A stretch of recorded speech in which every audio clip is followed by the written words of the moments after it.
Well, hey there everybody, it's Chris from Rate the Record, and oh my goodness, it's that time of the week again to do the new music review, my very first one for 2023. I haven't done anything so far this year except, the actual podcast, but it's time to take a look at 3 new songs that I've checked out, and now that you can check out, and now that we can discuss, and all that such and whatnot. So, hey, let's do that before I run out of words to fill in.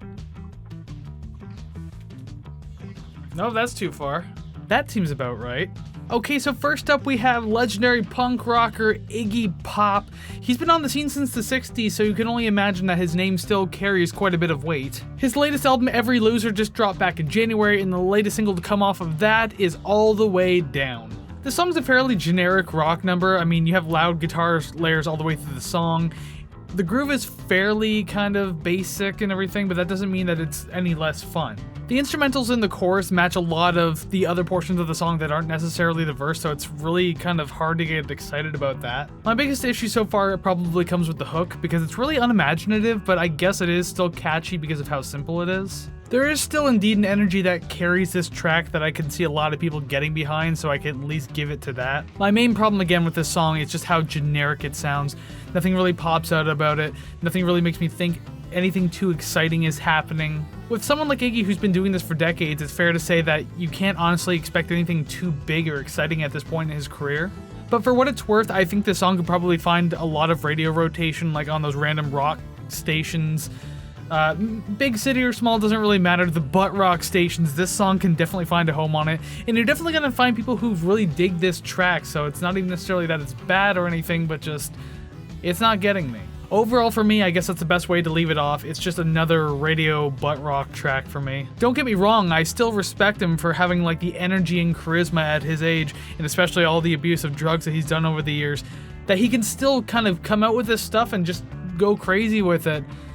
So yeah, much respect, but at the same time, this song's just not doing it for me. So next up we have the emo and pop punk band Fall Out Boy, which most of us will remember from their big heyday back in like the 2000s and everything, with that emo and pop punk, alt rock, whatever movement, whatever you want to call it. Regardless, I sure do remember it. I was in high school.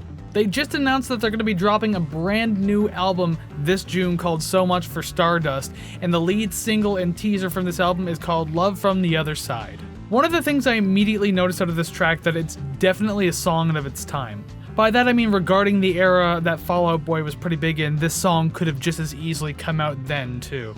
Singer Patrick Stump still sounds the way that he used to sound even back then, so that really adds to that familiarity of the sound, and it doesn't sound like they've changed all that much over the years, but granted, I was never a big Fall Out Boy fan, so I could be wrong about that. I'm mainly just going by the singles that I've heard in my life. But that in itself is fine. You don't necessarily need to clean slate yourself every time you have some sort of comeback. Fall Out Boy is the kind of band you would expect to have a certain sound, and I think they kind of really delivered on this one. The whole song has great production all over it, and the composition's really tight on this one, so there's a lot to enjoy right off the bat because of it. Each verse and pre-chorus does a good job of building up to the actual energetic chorus itself, so you always feel like you're getting that payoff that you're looking for. It's still a fairly generic track though. As I said earlier, you could place this song in the older era of Fall Out Boy. And there won't be too much difference in that, so I guess that's both a positive and a negative considering where we are in their timeline. But that doesn't mean that the song can't be enjoyable, the band can't be enjoyable, anything of the sort. If anything, with the recent revival of this whole emo scene and like the 2000s music scene, the hardcore scene, huge revival of that lately, so I think this one can pretty easily fit in. Overall, it's fine though, and as I've already said, I'm not really a big Fall Out Boy fan, but it does have some life to it, so I can give it that much. It's fun, it sounds good, so I would be fine with giving this one a thumbs up. Again, not a huge fan, but it's not a bad song, I wouldn't say that. And finally on our list, we have Cos Sylvan from Toronto, Ontario. This alt-indie bedroom rock style band has been around for at least a few years now, and they just dropped their second album, Rayless. The track that I'm looking at is Negative Witness. So out of the 3 songs that I've covered today on the show, I think this one excited me the most right off the top, so that's already a positive sign. I feel this kind of has a Queens of the Stone Age influence to it. I mean, that and other bands too, but for some reason one of the first things that popped up to me was like the sound of Queens of the Stone Age. It happens quite a bit through the song, and if you know anything about Queens, then chances are you might even agree with me, even a little bit. The instrumentals managed to flow pretty smoothly while also sounding really crunchy, so it's a great balance of the two, and everything just has such a great tone to it, so far I'm liking what I'm hearing. There's definitely an energy there and it's very enjoyable, but I also like how it still manages to feel pretty chill. The things that stood out to me in this track are definitely the bass work and vocals, both in the chorus. I mean, they're nice on the track, but there's something about the work in that particular portion of the song that just really sounds fantastic. Realistically, everything in this song kind of plays its own part and does its own thing. It's just a really well thought out track. I will say it's not a super exciting track, but my attention was kept at the very least. I was entertained all the way through. This is just a really cool song, so yeah, take that as you will. Not exciting, but cool. I enjoyed it, blah, blah, blah. What do I even say anymore? What are words? Overall, this is worth the time to check out. This is yet another project I could easily see myself coming back to at some point just to listen to the other songs because I like this one just enough. I would say check this out.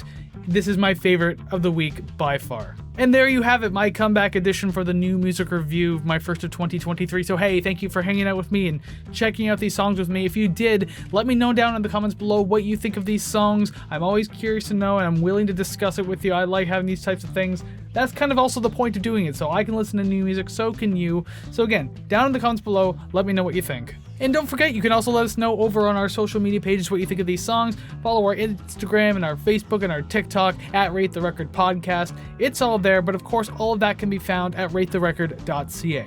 Absolutely worth mentioning too is at ratetherecord.ca or even in the description down below. Just a reminder that at Rate the Record Podcast, we are giving away vinyl records. We just gave away Radiohead's OK Computer back in January 2023. And now at the point of this episode coming up February 2023, we're giving away Nirvana's Nevermind. So make sure you visit the link, enter your information, and you could possibly win yourself a copy of Nirvana's Nevermind. Yeah, great time for the first part of the contest back in January. A lot of entrants. Happy winner. You could be that happy winner in February, so go ahead and check that out. And while you're checking that out, why not just check out the rest of the podcasts that we do too, Rate the Record Podcast. We have a new episode every Monday, so you can always hop in and let us know what you think of these albums that we're checking out, blah, blah, blah, and everything like that. And this past Monday, we actually had a request, because we do indeed do request albums, for Sloan's Twice Removed, so you can go ahead and check that out if you haven't seen it yet. You can watch the other episodes. So far, we're like a few episodes into season 4. We got a new one coming out this Monday. Just tons of content. So yeah, make sure you're subscribed, even either on audio, video, or both, because I mean, you can find all the streaming platforms at ratetherecord.ca. Just make sure you're following along and hang out with us in this musical community of ours. Rambling too much now, so that means I'm done the video. So hey, thank you once again for hanging out in this episode. Let me know what you think of the songs. Until then, go listen to some more awesome music, and we'll see you again real soon. Take care, friends.